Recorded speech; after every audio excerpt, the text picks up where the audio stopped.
Video ನೋಡಿ ಅವಾಗ ನಿಮ್ಗೆ ಗೊತ್ತಾಗುತ್ತೆ ಏನೇನು ಎಲ್ಲೆಲ್ಲಿ ಹೋಗ್ತಾ ಇದೀವಿ, ಪವನ್ ಬರ್ಡೇ ಹೆಂಗೆ ಸೆಲೆಬ್ರೇಟ್ ಮಾಡಿದ್ವಿ. ಪವನ್ಗೆ ಏನೋ ಪ್ಲಾನ್ ಮಾಡಿದ್ದೀವಿ, ಏನು ಮಾಡಿ ಜಾಸ್ತಿ ಏನು ಪ್ಲಾನ್ ಮಾಡಿಲ್ಲ.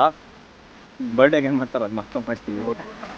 ಈ ವಿಡಿಯೋಗೆ 1000 ಲೈಕ್ಸ್ ಬಂದ್ರೆ ಬಂದ್ರೆ ಇವ್ ನಿನ್ ಮೇಲೆ ಚಿಕನ್ ತಿಂತಾನೆ. ಎಷ್ಟು ಬೇಡ, 1000 ಲೈಕ್ಸ್ ಬೇಡ ಅಂತೇನಲ್ಲ, ನಡೆಯುತ್ತೆ. ನಾ ಮಾಡೋ ಥರ ಮಾಡಿಸ್ಬಿಡ್ತಾರೆ.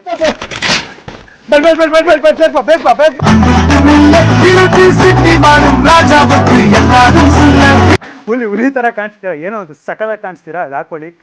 ಎಲ್ಲಿ ಲೊಕೇಶನ್ ಏನಂದ್ರೆ ಬಟ್ಟೆ ಒಳ್ಳೇದಾಗಿ, ದೇವ್ರು ಒಳ್ಳೇದ್ ಮಾಡ್ಲಿ. ಚೆನ್ನಾಗಿದೆ ಆಯ್ತಾ, ಸಕ್ಕತ್ತಾಗಿದೆಯೋ ನೋಡಿ ವಯಸ್ಸಲ್ಲಿ. Thank you so much.